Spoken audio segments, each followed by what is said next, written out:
Martes 5 de julio, saludos señoras, señores, bienvenidos como cada día a este espacio, a esta revista de prensa, nuestro recorrido matutino por las portadas de los periódicos que se editan en la provincia de Córdoba, lo saben, Diario Córdoba, ABC de Córdoba, El Día de Córdoba, también como siempre tenemos un vistazo a la prensa digital, en un recorrido que nos acompaña como cada martes Juan Ruz. Juan, bienvenido. ¿Qué tal, José Luis? Buenos días. Director, como saben, del diario El Día de Córdoba. Bueno, hoy avanza la semana, allí hay bastante más coincidencias en las portadas. Vamos con este primer vistazo a las primeras planas. El diario Córdoba ha escogido para la apertura el tema de la sanidad. El Reina Sofía, primer hospital andaluz que opera a niños con robot. Ahora hablamos de ese asunto muy importante. La foto para la sequía.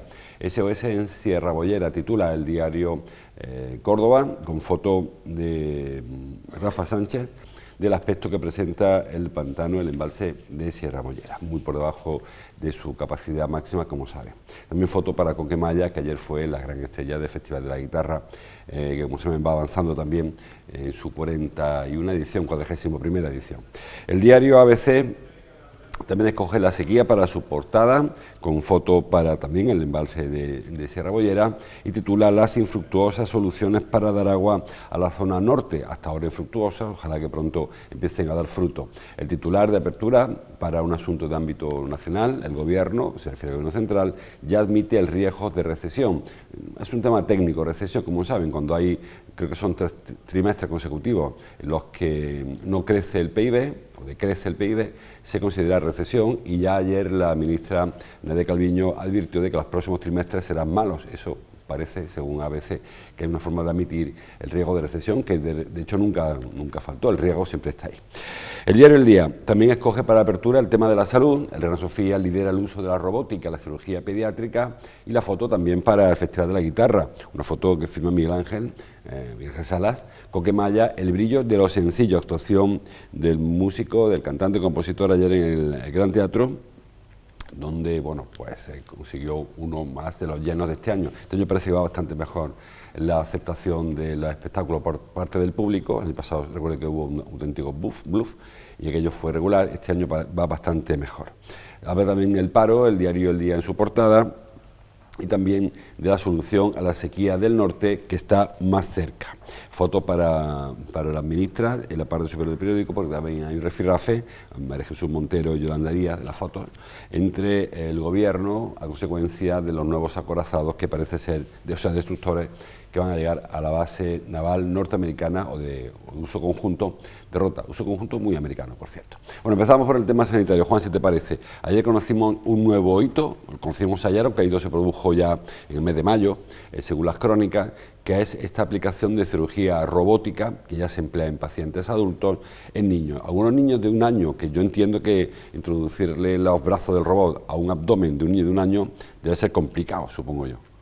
Bueno, ya sabemos que todo avance técnico y médico se da a conocer una vez que se tienen en cuenta los resultados y se conocen los datos y en fin, cómo ha ido todo. En el caso de esta robótica aplicada a la pediatría, de lo que se dio cuenta fue de los 4 casos, creo que son 4 casos en el mes de mayo, de niños, algunos menores de 3 años, a los que se le ha podido operar con esta técnica. A mí me parece un avance muy importante, aunque es verdad que los propios médicos explicaron algunos peros al respecto, ¿no? Porque es cierto que no todos los profesionales del Reina Sofía tienen el certificado de aptitud. Hay 2 solo. Claro, solo 2 que pueden manejar este tipo de tecnología, ¿no?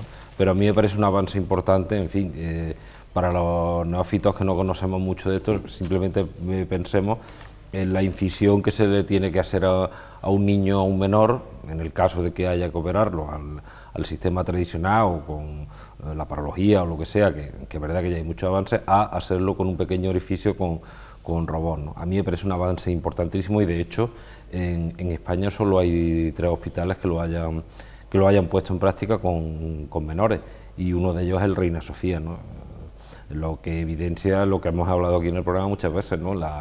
En fin, el nivel que tiene nuestro hospital, que es una referencia nacional en muchos aspectos, y en este pues ya vemos que es uno más, ¿no? Vamos a ver cómo continúa el programa. Supongo que poco a poco se irán formando y con ese certificado de aptitud para más profesionales. Supongo que también es una cuestión generacional. Los nuevos MIR y médicos que se vayan a ir comprando seguramente manejarán este tipo de tecnología, igual que en su día lo hubo con otros avances donde vemos que en fin, que dependiendo de la generación pues se adapta o no mejor a un tipo de intervención o no, ¿no? Se llaman Alberto Parente y José Ignacio Garrido, son los 2 doctores que están cualificados para este asunto, y solo hay 3 hospitales, como decía Juan, en España: la Vall d'Hebron en Barcelona, el Clínic de Madrid y el Reina Sofía. Son los 3 únicos hospitales en España que han adaptado y que han incorporado la cirugía robótica a la cirugía pediátrica, o la técnica robótica, que consiste, en el caso de Córdoba, del robot, el famoso Da Vinci, que es un robot que se maneja como con un joystick, como un videojuego, que eso tiene una ventaja importante, además de, como decía Juan, evitar grandes incisiones, a pesar de la laparoscopia, porque ya la laparotomía, esto son cirugías urológicas y en una zona muy delicada, ¿no? Entonces no se usaban ya la laparotomía, sino la laparoscopia, las incisiones pequeñas, pero claro, no es lo mismo maniobrar, decían los médicos, con la muñeca que te gire, que hacerlo con un robot que se mete por el cuerpo. En fin, hay cosas que da un poco de miedo, que la ciencia adelanta, que es una barbaridad, que decía la zarzuela, pero en este caso sí que es cierto que hay una ventaja importantísima. Se ha aplicado en 4 pacientes, en 4 niños de 1 a 8 años, en patologías urológicas, pero ya dijeron ayer, tanto Valle García, la directora del hospital, como los jefes de unidad, que pretenden incorporarla muy pronto también a la patología gástrica, porque también se utiliza habitualmente el Da Vinci en adultos, el robot este que tenemos, y se puede aplicar también a la gástrica. Y decía una cosa importantísima: no es que los robots operan personas auxiliadas por un robot. Sí, yo creo que me has quitado la palabra de la boca, porque estaba pensando en esa idea, ¿no? De que ellos lo dejaron muy claro, que aquí no se trata, en fin, sobre todo para tranquilizar a la familia, a los que se puedan ver, ojalá que no, en una situación de este tipo. El robot no es el que opera, el robot simplemente es el mecanismo, la herramienta, claro, la herramienta que utilizan unos profesionales muy cualificados, como ya sabemos que son los médicos del Reina Sofía, pero que además tienen la habilidad de poder hacerlo con el Da Vinci, un nombre que, por cierto, a mí no me gusta para este tipo de tecnología, pero bueno, eso es una cuestión anecdótica. Pero eso es muy importante. Quien sigue realizando estas intervenciones, que algunas son muy importantes y de riesgo para los pacientes, son los profesionales, y eso que quede claro, ¿no? Que ni temblores, el robot no tiembla el pulso cuando te hace una decisión, o sea que hay ventajas importantísimas que hay que aprovecharlas. Da Vinci, en cuanto a su ingenio, saben que Da Vinci tenía muchas máquinas, aunque en un caso se le ocurriría, supongo yo, esta máquina. Bueno, otro tema en que hay coincidencia en los periódicos, en el tema de la sequía. Ya el fin de semana conocimos que el gobierno central estaba dispuesto a financiar las obras de la conexión de la Colada a La Breña, perdón, a Sierra Bollera, es decir, del Viso a Belmed, en superficie, porque es la forma más rápida. Si hubiera que hacer una zanja ahora, tardaríamos años y no está la cosa para esperar años. Ahora, ayer adelantó o comunicó la subdelegada que la obra o la hará directamente el Estado a través de Aquaes, que es una empresa, una sociedad pública, o la hará en Proaxa con fondos, con los 2 billones de euros que parece que va a costar esa conexión. Dice el diario ABC que son obras que son infructuosas hasta ahora, soluciones. Dice el diario El Día que está más cerca la solución, más cerca está. Lo que no sabemos todavía es si dará tiempo o no para evitar una crisis en todos los ámbitos, porque hablábamos hace unos días de que podía morir el ganado si no hay agua, que podía perderse las cosechas, además del abastecimiento humano que está en riesgo. Sí, bueno, vamos a ver, yo creo, en mi artículo semanal de este domingo he tratado un poco de analizar esto, en fin, la situación del norte de Córdoba, con una serie de premisas que, en fin, no me voy a extender mucho, pero bueno, simplemente hace 2 años creo que Sierra Bollera estaba al 32%, al 23% y Puente Nuevo estaba al 32%. Es decir, hace 2 años, en octubre de 2020. Bueno, yo creo que tiempo ha habido en estos 2 años de haber solucionado este tipo de problemas, con lo cual demuestra la demagogia y el partidismo con que actúa la mayoría de las fuerzas políticas en un asunto tan serio. Que esto no es hágame usted un hospital o una carretera, estamos hablando de cuestiones donde, en fin, está en juego primero la viabilidad de muchas explotaciones ganaderas y que la propia gente pues, pueda abrir el grifo de su casa y salga agua. Eso como punto de partida. Y a partir de ahí yo creo que sinceramente las administraciones y los partidos se han dormido con este asunto. Mucho decir que viene el lobo, como solemos decir, cuando le están viendo las garras al lobo y ahora se ponen a actuar. Y además se ponen a actuar no de manera conjunta, sino cada uno con una visión de cuál es la solución correcta o no. A mí me parece un poco lamentable la actitud que están teniendo todos los partidos políticos, y cuando digo todos, los englobo a todos, en este asunto. Parece ser que los técnicos, tanto de la Confederación como de Emproaxa, pues bueno, ven como esta solución la más factible. Vale, ahora lo que hay que ver si hay capacidad para hacer eso durante el verano. Recordemos que por muy pronto que se haga, prácticamente no llega a 3 meses el margen que hay más o menos según las previsiones de los propios técnicos de Emproaxa para poder realizar esta obra, ¿no?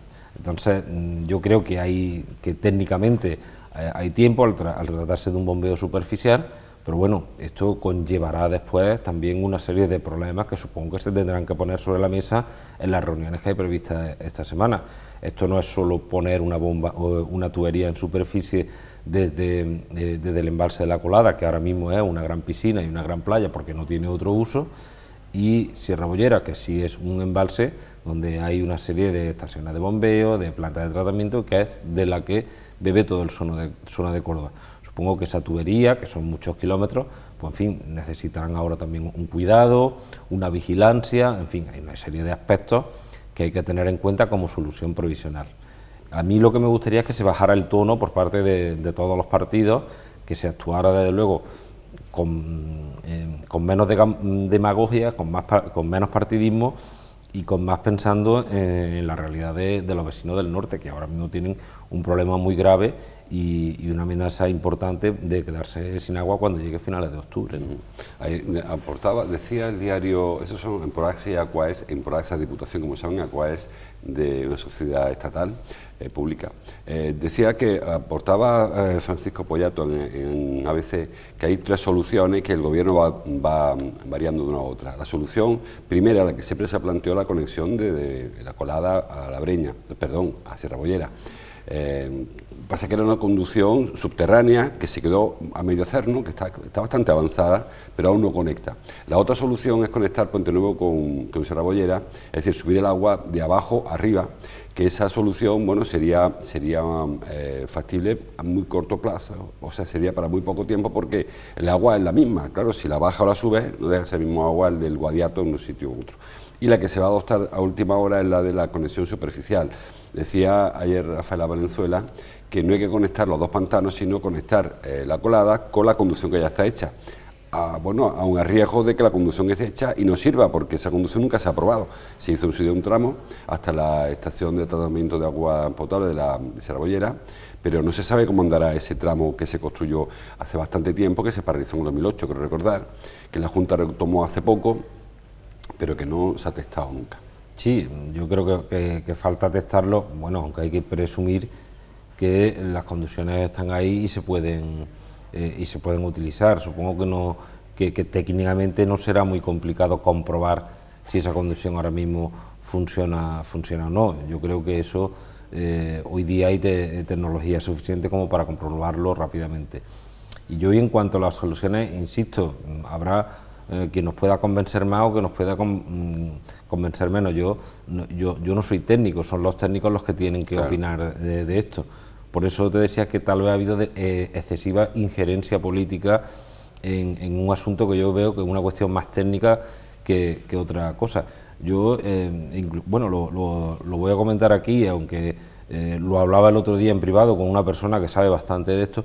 Creo que incluso, yo no lo recuerdo, creo que a finales de los 80 o principios de los 90, incluso ya hubo una canalización que unía Puente Nuevo con Sierra Bollera. Lo único que se hizo por el mismo cauce del río, y con el paso del tiempo esas conducciones o esas tuberías que eran del material de entonces y con las técnicas de entonces, creo que se la llevó el río. Yo no lo he comprobado si eso es así, pero vamos, me lo decía una persona que en su día estuvo, o en ese tiempo colaboraba o estaba en la Confederación Hidrográfica. En fin, yo digo que la solución tiene que ser más técnica que política, que hay que rebajar un poco el tono de esto, sobre todo para no crear esta polémica artificial, y que técnicamente, si se puede hacer en 3 meses, pues que nos lo digan. Yo creo que a finales de esta semana o principios de la otra ya podemos tener sobre la mesa tanto las cuestiones legales, que incluso se ha tenido que recurrir a la Abogacía del Estado para esto, como técnicas por parte de Proaxa, de la Junta de Andalucía y de la propia Confederación. El problema de bombear agua de Puente Nuevo a Sierra Bollera, a diferencia de nivel, que hay que bombear mucha altura, y no había, según explicaba el otro día también el técnico de Proaxa, la Diputación, no había energía para bombear de Puente Nuevo a Sierra Bollera, mientras que la colada sí que está a un nivel más parecido, con una bomba normal, decía ayer la subdelegada, una bomba de las que te encuentras una fontanería prácticamente, otro volumen, se podía bombear el agua de la colada, mientras que Puente Nuevo requiere otra obra mucho más grande. Como decía Juan, los técnicos saben, ellos deciden por dónde se puede llegar, que es más rápido, si es más fácil tirar una manguera que tirar una bomba, ellos sabrán, y que lo hagan pronto. En cualquier caso, seguro que están todos mirando al cielo, rezando, sacando santos, porque la solución es que lloviera, claro, antes de octubre, antes de noviembre que lloviera, y se aliviaría en parte el problema de la zona. Sí, está claro, ¿no? Lo importante es que llueva. Lo único que todos sabemos, como desde hace unos años, cuál es la situación climatológica que estamos sufriendo en todo el país y en Córdoba en particular, ¿no? Y yo vuelvo a decir, esto tiene que servir de ejemplo para que no ocurra en otros casos. Insisto, yo recuperando el sábado pasado la información, o distintas informaciones, vi una de mi compañero Ángel Robles, que es que en octubre de 2020 ya estaban, tanto Puente Nuevo como Sierra Bollera, ya estaban a unas situaciones bastante complicadas. Después cierto es que ha llovido, que algunas precipitaciones, pero seguimos en una situación de escasa lluvia desde entonces, y tiempo ha habido de buscar una solución, ¿no? Bueno, así se soluciona. La situación es crítica en el norte, en el Córdoba capital no hay en principio, hay agua para un par de años o 3 si no lloviera, que lloverá un par de años o 3, y la zona sur, a pesar de que Inájar está bastante bajito, pero Inájar es un patrón muy grande, y por ahora parece que el problema solamente se da en la zona norte. Bueno, todavía quedan los coletazos de los datos del paro en los periódicos, los analizábamos ya ayer, la información salió un poquito antes de este programa, ayer, y queda una referencia. El diario Córdoba habla de que el paro sube en Córdoba provincia en 1000 personas al acabar la temporada alta de turismo. El diario El Día también habla de ese asunto. El paro sube en casi 1000 personas en Córdoba, empujado por los servicios, es decir, por el turismo y la agricultura. Y el diario en Córdoba Polis ha leído una información acerca del paro en la capital, que de los 960 parados que ayer se registraron de más, pues la tercera parte corresponden a la capital. De nuevo, el tema de servicios.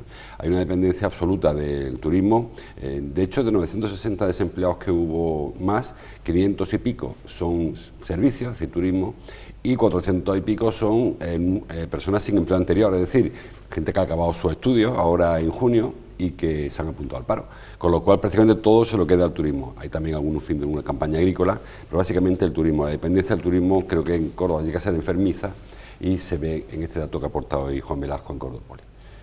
Bueno, yo creo que ahí tenemos como siempre, cada vez que analizamos los datos, cuando llega el mes de junio, ver de dónde venimos, ¿no?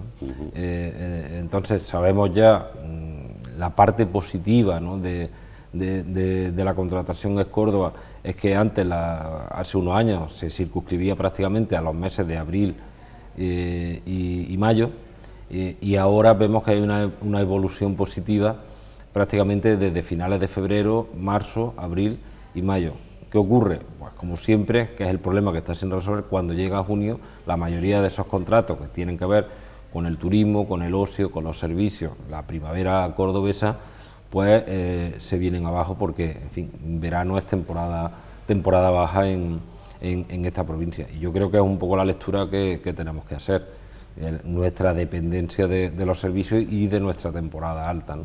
Yo, como siempre digo, tenemos que trasladar lo que nos ocurre a nosotros a lo que pasa, por ejemplo, en las ciudades costeras cuando llega octubre, que después de unos meses de junio, julio, agosto, incluso septiembre, cuando llega octubre es cuando empiezan a notar el bajón de la... Pero la diferencia, Juan, es que en Málaga en octubre llueve, y con lo cual no va la gente a la playa. Y creo que el turismo de Córdoba está muy estacionalizado y no hacemos nada por desestacionalizarlo.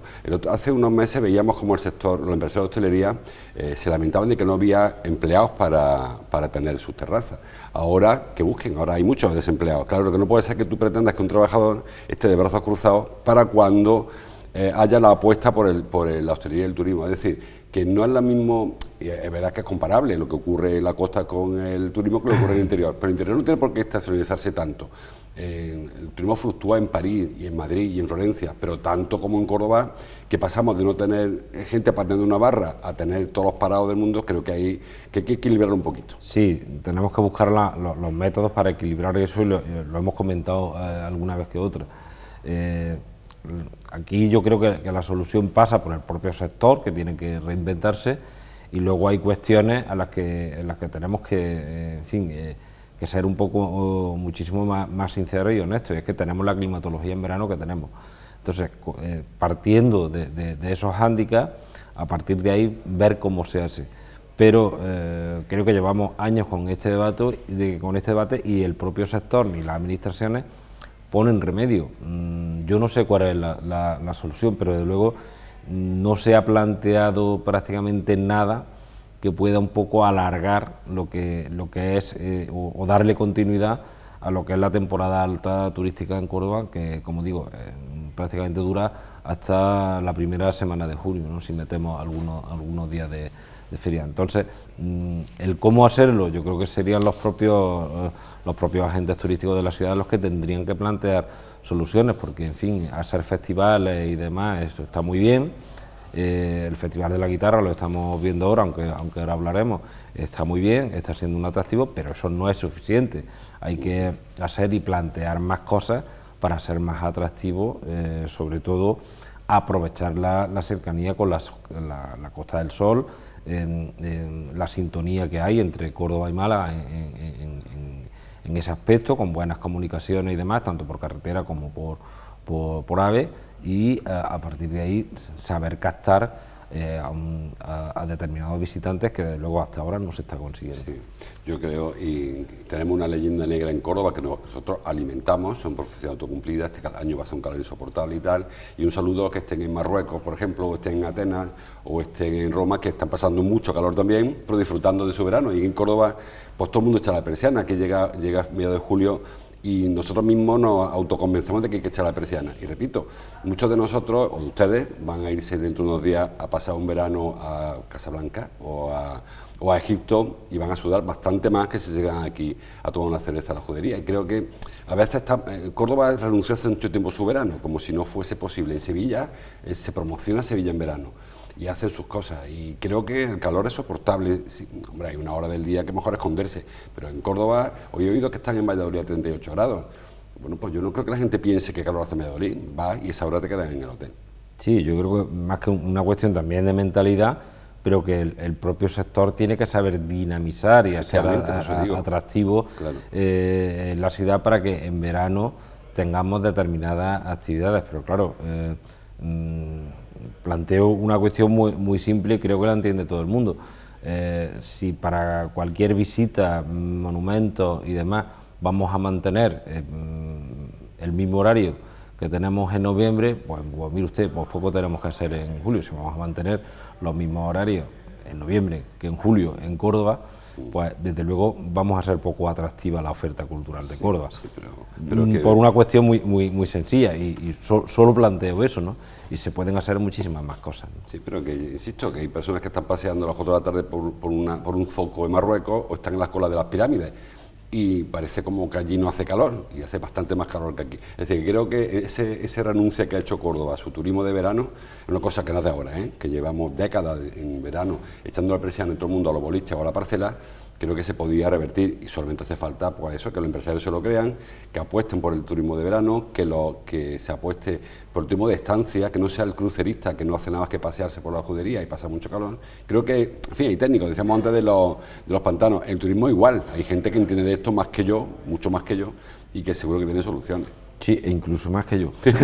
Más que los dos juntos. Más que los dos juntos. Hablando de turismo, trae hoy el diario ABC que el Cabildo reduce las pérdidas de la mezquita catedral a solo 500.000 euros, después de unos años bastante malos. En la mezquita, por si tienen curiosidad, el año pasado, 2021, facturó 7,6 millones de euros, de los cuales 6,2 millones fueron de la entrada normal. Luego el resto, pues son algunas otras aportaciones, entre ellos, por ejemplo, los canon de filmaciones. Quien vaya a hacer una película, que hacen pocas, por cierto, porque el Cabildo no está muy por la labor, pues paga también algo. 6,2 millones de ingresos cuando el año 2019 estaba en torno a 17 millones. Se ha reducido muchísimo. Hubo que pedir incluso un par de créditos a Caja Sur para hacer frente a las nóminas.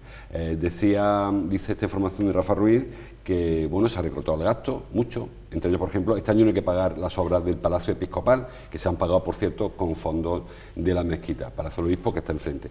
El argumento era que iba a ir el centro de visitantes, creo, ¿no? en el patio de San Eulogio, pero lo cierto es que esa obra se ha pagado con la taquilla. Yo, hombre, ha sido un poco una frivolidad mía. Si no son capaces de sacar dinero de la mezquita, que me la dejen, que yo creo que yo lo exploto y se saco dinero, porque eso es un pelotazo. No sé hasta qué punto no se puede rentabilizar este tipo de monumentos que tiene 2 millones de visitantes, este año muchos menos, es cierto, pero tiene visitantes más que de sobra para hacer rentable ese edificio. Sí, bueno, yo creo que cuando se nos han explicado los números, todos entendimos que era una cuestión más temporal que otra cosa, claro, sí. Y coyuntural por la crisis sanitaria que hemos vivido, ¿no? Y creo que en ese sentido el Cabildo lo que ha hecho bien también contarnos que la mezquita, cuando está cerrada, cuando está inactiva, pues en fin, sigue generando una serie de gastos que lógicamente alguien tiene que asumir, en este caso ellos, ¿no? Pero también éramos conscientes de que todas esas dificultades que han tenido en estos meses o en este año y casi 2 años, la mezquita y otras empresas turísticas y otros monumentos de la ciudad, pero no con el volumen o la importancia que tiene la mezquita catedral, pues era cuestión de tiempo que se recuperando, y seguramente el equilibrio financiero al que está acostumbrado el Cabildo con un monumento como la mezquita catedral, pues se va a recuperar enseguida, pues igual que podríamos hablar de Santiago o de cualquier otro monumento o enclave de este tamaño, ¿no? Equilibrio financiero o no tan equilibrio, porque en 2019 hubo un superávit, beneficios de 2,5 millones de euros. O sea, si luego durante la crisis ha habido una pérdida, se podían jugar con el superávit que se obtuvo en el 2019, en el 18 y el 17, que ha habido años en los que habitualmente, porque la mezquita catedral tiene un atractivo suficiente para atraer turismo, pues se ha ido habitualmente generando. Bueno, estamos ya fuera de tiempo casi, hablamos de la guitarra, otro gran atractivo turístico para el verano, que yo sigo pensando que se vende mal, creo que hay gente que se marcha a Vitoria, a un festival de música, o a San Sebastián, o se marcha al Benidorm, donde sea, y Córdoba es es verdad que hay unos conciertos que han conseguido traer gente de fuera, pero es público local prácticamente el que está llenando los teatros, ¿no? Ayer Coquemaya, el fin de semana estuvo Calamaro, Juan Perro estuvo el lunes, el domingo, y bueno, pues los grandes conciertos, algo que el año pasado se ha hecho en falta quizás, también coincidió. Estas son imágenes de Coquemaya ayer en el Gran Teatro, y como digo, que me parece que le falta promoción, y no sea por falta de tiempo, de consolidación, son 41 años ya el Festival de la Guitarra. Sí, bueno, yo creo que el formato que se ha planteado este año, claro, si hablamos en los conciertos de Juan Perro, de Coquemaya en el Gran Teatro, pues bueno, yo creo que la promoción prácticamente casi lleno yo eso, claro, es innecesario porque sabes que se va a llenar al tratarse de espacios muy reducidos, ¿no? Pero lo que sí es verdad que en estos primeros 4 o 5 días a mí me está sorprendiendo tanto el nivel de los artistas, la aceptación que están teniendo y lo que han exhibido, a los que yo he podido ir, o me ha contado mi compañero Francisco Javier Cantador, que por cierto recomiendo sus crónicas, que están siendo magníficas. El nivel es muy bueno. en fin, conciertos como el de ayer de Coquemayo o el de Juan Perro, bueno, que no se pudieran programar en espacios muchísimo más amplios, pues seguramente hubieran tenido otro tirón y hubieran justificado más esa promoción que yo como tú he hecho en falta, pero que vemos que los grandes artistas al final han venido a espacios muy reducidos. Este año ha vuelto los ciclos formativos o el programa formativo del Festival de la Guitarra, que en su origen fue casi el germen del Festival de la Guitarra. La gente venía a Córdoba a aprender a tocar la guitarra y de paso oía un concierto. Ahora, bueno, hay personas de Galileo, Joaquín Cler, David Basser, vimos ayer empezó el de José Antonio Rodríguez, sí. Fue ayer también, baile flamenco, David Pino con su enciclopedia del flamenco. Es decir, que eso en su día que fue un gran atractivo, y eso sí que traía turistas, venían japoneses, recuerdo, no sé si este año hay, alguno habrá, que venían japoneses a hacer su semana del curso y luego de paso pues le regalaba la entrada para que fuese. Y creo que se ha ido invirtiendo el concepto, el programa formativo ha quedado un poco de segundo plano, y hay un par de espectáculos para cada uno, porque hay muchos espectáculos, pero de los no sé cuántos que hay, en el perfil de cada espectador hay 3, 4 que pueden venirse, pero yo he hecho en falta que haya un poco más de un concepto global que pueda traer aquí un turista que pase una semana o 10 días en Córdoba. Sí, yo creo que eso se puede plantear, pero insisto, el hándicap está en que sin obviar la importancia de toda la parte formativa, incluso de conciertos más minoritarios, un histórico que como David Russell, ¿no? Que seguimos viendo que nosotros en la redacción decimos que yo que creo no, es que David no vive aquí, que lleva tantos años viviendo que ya cree uno que vive en Córdoba, pero si el gran atractivo o el gancho para mucha gente son estos grandes conciertos, también tenemos que buscar sitios y espacios que sean capaces de atraer también pues al turista, pues que pueda venir y esté al menos un par de noches o 3, y ahí sí coincido contigo. Bueno, pues tenemos un gran espacio que se va a inaugurar pronto, el Centro de Exposiciones, Ferias y Convenciones y Conciertos, dijo también el alcalde, también serviría aquello para grandes conciertos. Bueno, pues ahí tenemos una utilidad que, por cierto, ya se ha constatado que el primer congreso que iba a haber, la primera feria, no se va a celebrar, es decir, que la inauguración del CEF, del Centro de Exposiciones, Ferias y Convenciones, se pospone al menos hasta la feria del Salón, ese el Salón de la Motocicleta o algo parecido, que viene en noviembre, creo, ¿no? Sí, creo que es en noviembre. La inauguración no será en ese momento, sino que se irá posponiendo. Y a partir de septiembre conoceremos cuánto vale alquilar una sala, si tienen necesidad de alquilar un salón por una boda. Ahí hay un espacio enorme, caro por cierto, así que sea mucha gente la boda. Hay mucha más información como cada día que nos dejamos atrás, que no da tiempo a comentar, así que como cada día también les invito a que bajen al kiosco, compren un periódico, lo lean por internet, escuchen la radio o vean la televisión. Te veo el martes que viene, Juan. Aquí estaremos. Seguimos comentando la información. Ustedes les veo mañana. Hasta entonces, como siempre, gracias por su atención.